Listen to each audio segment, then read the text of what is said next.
Good afternoon student. ધોરણ 4 ગણિત આપણે ચેપ્ટર 8ની અંદર પાર્ટ 1 જે આપણે જોઈ ગયા એની અંદર આપણે સમજી ગયા કોને વર્તુળ કહેવાય, કોને કેન્દ્ર કહેવાય, કોને ત્રિજ્યા કહેવાય, કોને વ્યાસ કહેવાય. પ્લસમાં આપણે એમના સૂત્ર પણ શીખી ગયા.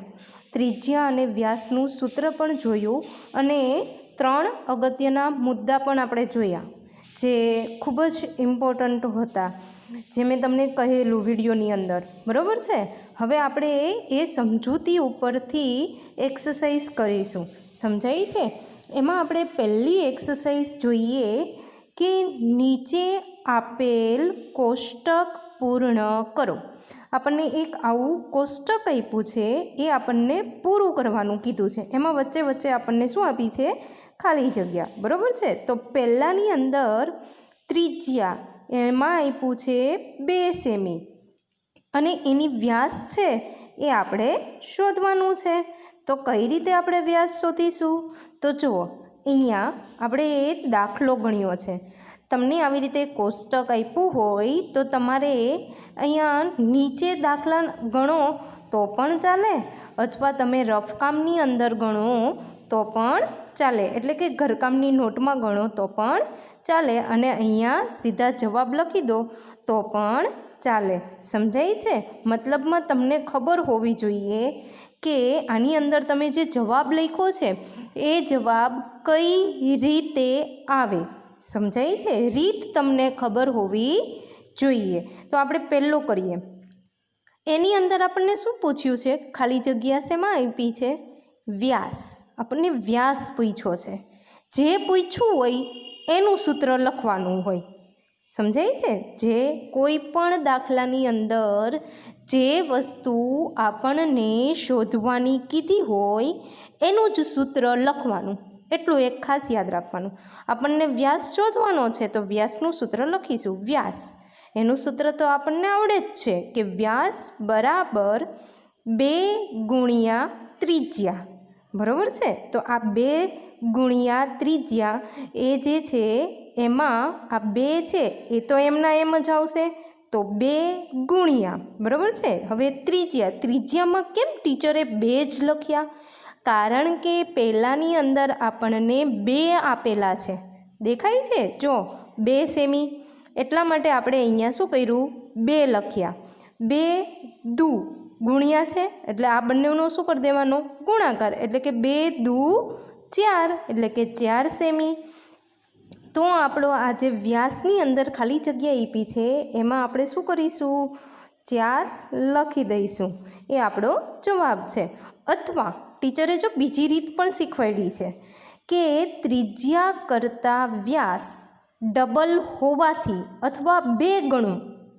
સમજાય છે? જે આપણે અગત્યના જે મુદ્દા હતા, મહત્ત્વના મુદ્દા, એની અંદર આપણે આગળના વિડીયોની અંદર જોઈ ગયા કે ત્રિજ્યા કરતાં વ્યાસ 2 ગણું અથવા ડબલ હોય. બરાબર છે. તો ત્રિજ્યા કરતાં વ્યાસ ડબલ હોવાથી 2ના ડબલ 4 થાય, તો 4 સેમી થઈ ગયું. તો આપણે આવી રીતે દાખલો ગણવો પડે નહીં. પણ ગણવો ન પડે, તમને ડાયરેક્ટ આવડી જાય એમાં કંઈ વાંધો નથી, પણ આવું કરતાં તો આવડવું જ જોઈએ. સમજાય છે? એવી જ રીતે બીજો કે ત્રિજ્યાની અંદર આપણને 1.5 સેમી આપ્યું છે અને વ્યાસ ફરીથી શોધવાનું કીધું છે. સમજાય છે? તો આપણે વ્યાસનું સૂત્ર લખીશું. વ્યાસ બરાબર 2 ગુણ્યા ત્રિજ્યા. તો 2 ગુણ્યા 1.5 ક્યાંથી આવ્યા? ત્રિજ્યાના ખાનામાંથી. તો 1.5. ટીચર અમને તો પોઈન્ટવાળા ગુણાકાર કરતાં ન આવડે. કાંઈ વાંધો નહીં, અહીંયા આની રકમ લખી દેવાની, આપણે બાજુમાં ગુણાકાર કરવાનો. સમજાય છે? 1.5 ગુણ્યા 2. હવે શું કરવાનું ખબર છે? આ પોઈન્ટને ભૂલી જવાનો, આની અંદર પોઈન્ટ છે એવું ભૂલી જવાનું. શું કરવાનું? આપણે સાદો જે ગુણાકાર કરીએ છીએ એમ જ કરી દેવાનો. 2 પચામ 10, એટલે કે 10ની 0 વધી પડી 1, 2 એકા 2, અને આ 1 શું કરી દેવાનો? એમાં ઉમેરી દેવાનો. એટલે 2 ને 1 3, એટલે પછી અહીંયા શું કરી દેવાનું? 3 લખી દેવાનો. હવે શું કરવાનું? આ પોઈન્ટ પછી કેટલા આંકડા છે એ જોઈ લેવાનું. પોઈન્ટ પછી એક આંકડો છે તો આપણે એવી જગ્યાએ પોઈન્ટ મૂકવાનો કે એની પછી એક જ આંકડો આવે. તો પોઈન્ટ પછી એક આંકડો તો છે જ, જે 0 છે, બરાબર છે. અને આ 0ની કંઈ કિંમત હોય નહીં, તો 3 સેમી. સમજાય છે? અથવા આપણે આગળ જોયું એવી જ રીતે કે ત્રિજ્યા કરતાં વ્યાસ ડબલ હોય તો 1.5 એટલે કે દોઢના ડબલ કેટલા થાય? 3 થાય, એટલે કે 3 સેમી. તો વ્યાસના ખાલી જગ્યામાં શું લખીશું?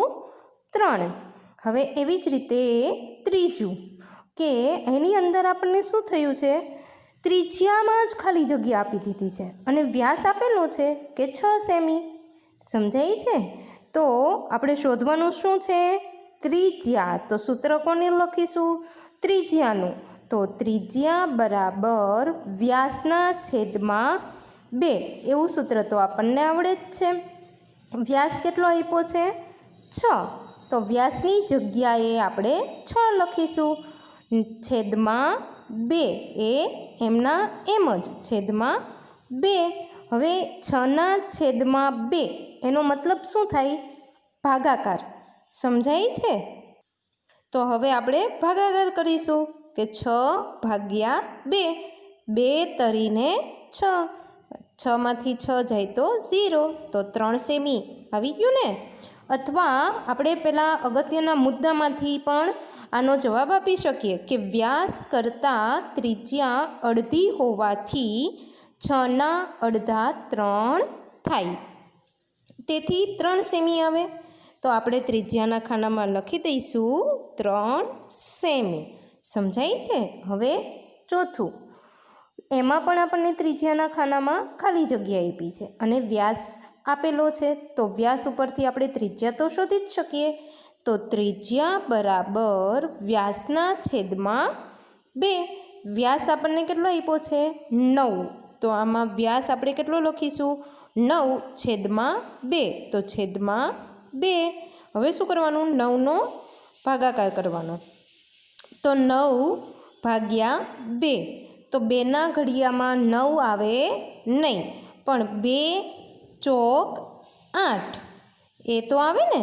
તો 9થી નાની સંખ્યા જે આવતી હોય એ આપણે કરવાની. ભાગાકાર કરતાં તો આવડે જ છે.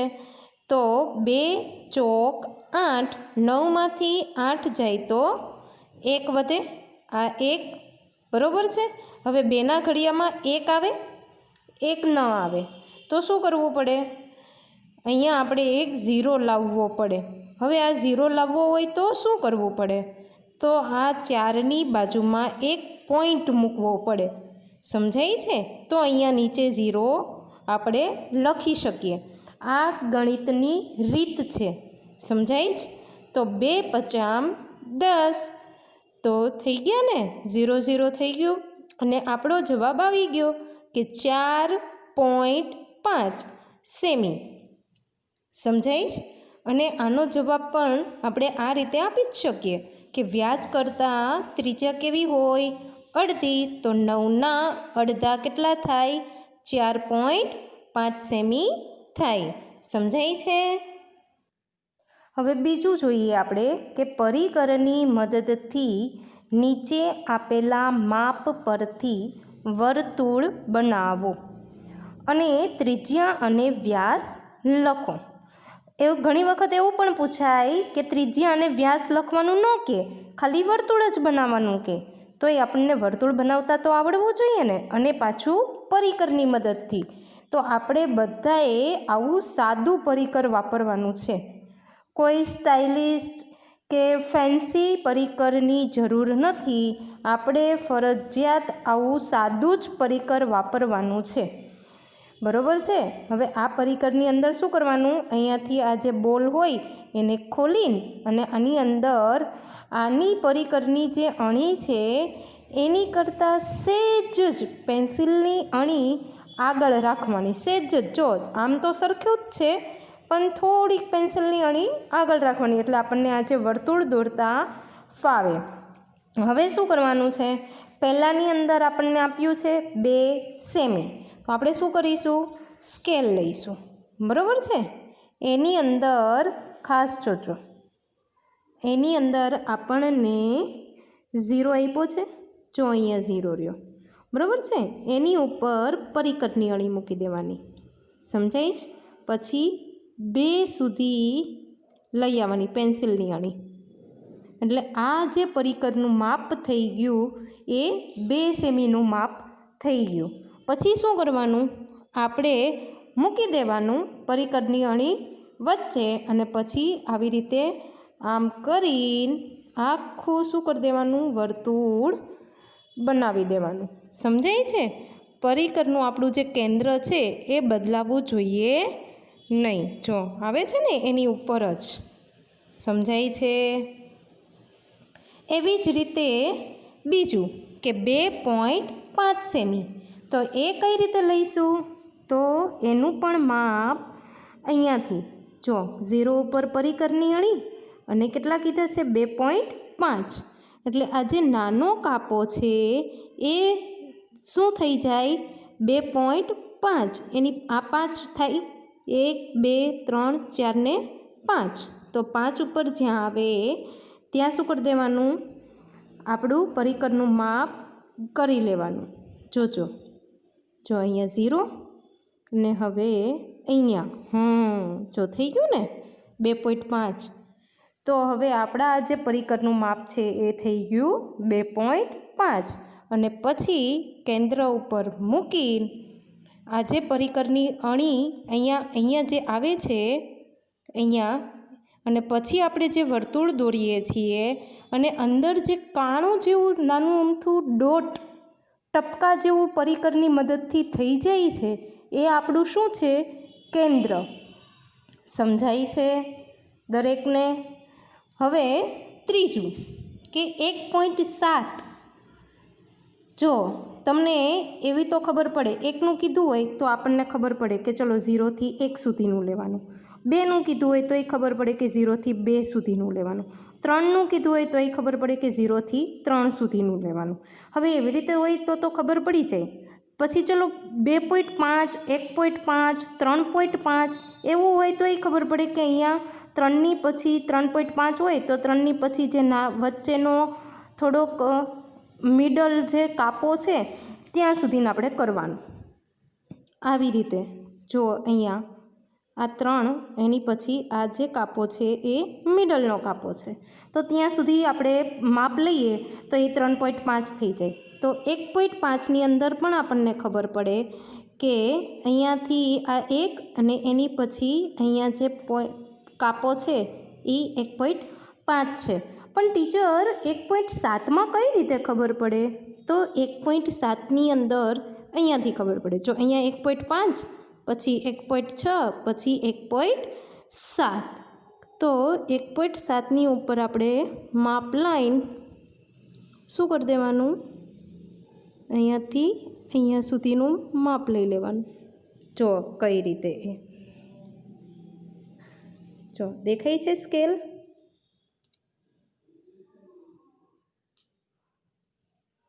જો 0 ઉપર પરિકરની અણી અને 1 ઉપર આપણી જ્યાં પેન્સિલની અણી ક્યાં પહોંચે છે, તો આ 0 ઉપર અને અહીંયા બીજા કાપા ઉપર. સમજાય છે. તો એ આપણું થઈ ગયું. જો આ વચ્ચેનો કાપો છે એની પછીના બીજો કાપો, આ તો 6 થાય ને આ છે એ 7 થઈ જાય. તો ત્યાં સુધીનું માપ લઈને અને અહીંયા શું કરી દેવાનું, એક વર્તુળ બનાવી દેવાનું. આવી રીતે આમ કરી. સમજાય છે. એવી રીતે આપણે વર્તુળ દોરી દેવાનું. વર્તુળ દોરવાની પ્રેક્ટિસ વારંવાર કરવાથી તમારું વર્તુળ સરસ બની જશે. સમજાય છે. એક વખત થોડીક પ્રોબ્લેમ થશે પણ પછી આવડી જશે. એટલે વર્તુળ દોરવાની પ્રેક્ટિસ કરવાની.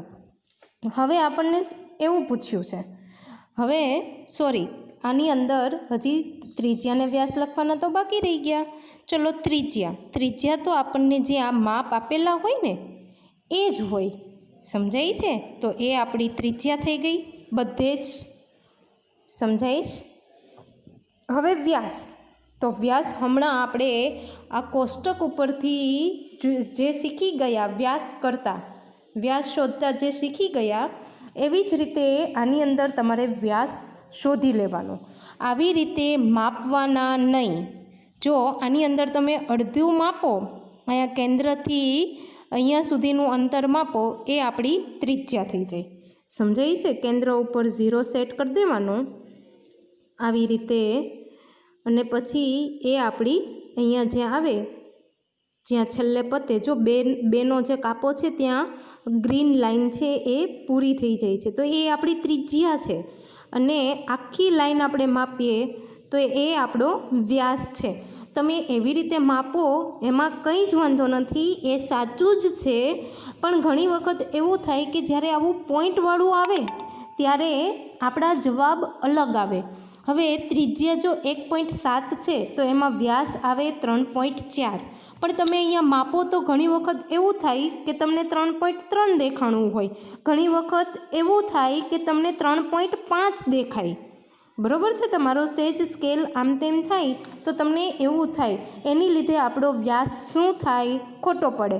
તો એવું કંઈ કરવાનું નહીં. શું કરી દેવાનું? આપણે વ્યાસ છે એ ડબલ કરી દેવાના. 2ના ડબલ 4, 2.5ના ડબલ 5 અને 1.7ના ડબલ 3.4 થાય.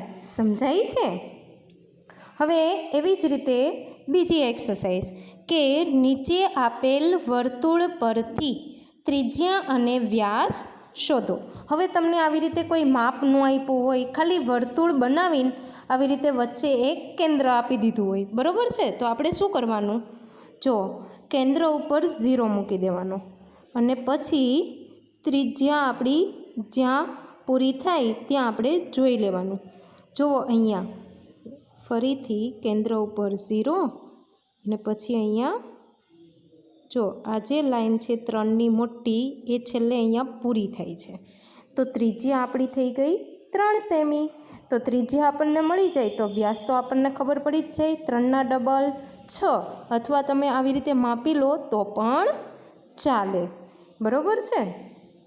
અને બીજું એવી જ રીતે આપણને બીજું આપ્યું છે કે 0 ઉપર મૂકી દેવાનું, અને જ્યાં પહોંચે, જો આની અંદર ક્યાં પહોંચે છે? જોજો. હા, જો આ પોઈન્ટવાળું છે, દેખાય છે? જો બરાબર. હવે આ જે બેનો કાપો છે, પછી 1, 2 અને 3 પોઈન્ટ છે. જો બેનો મોટો કાપો છે, એની પછી જો 3 પોઈન્ટ છે, દેખાય છે? 3 કાપા. તો 2 પોઈન્ટને 3 થયું. જેટલા કાપા હોય એ પોઈન્ટ પછી આવે, તો ત્રિજ્યા બરાબર 2.3 સેમી, અને પછી વ્યાસ 4.6 સેમી થાય. આ 2.3ના શું કરી દેવાના? ડબલ કરી દેવાના. જો આવી રીતે વ્યાસ અથવા તમે ત્રિજ્યા લખો, જો તમે આની અંદર આખો વ્યાસ કરી નાખો, બરાબર છે, અને એનું અડધા કરીને તમે ત્રિજ્યા લખો તો પણ ચાલે. તમે વ્યાસને ત્રિજ્યા બંને સ્કેલથી માપો તો પણ ચાલે, પણ પોઈન્ટની અંદર તમારો એકાદો પોઈન્ટ આમ તેમ થઈ જાય. બરાબર છે? એટલે એના કરતાં આપણે શું કરવાનું? ત્રિજ્યા શોધીને અને વ્યાસ આપણે જાતે ગણતરીથી શોધી નાખવાનો. સમજાય છે?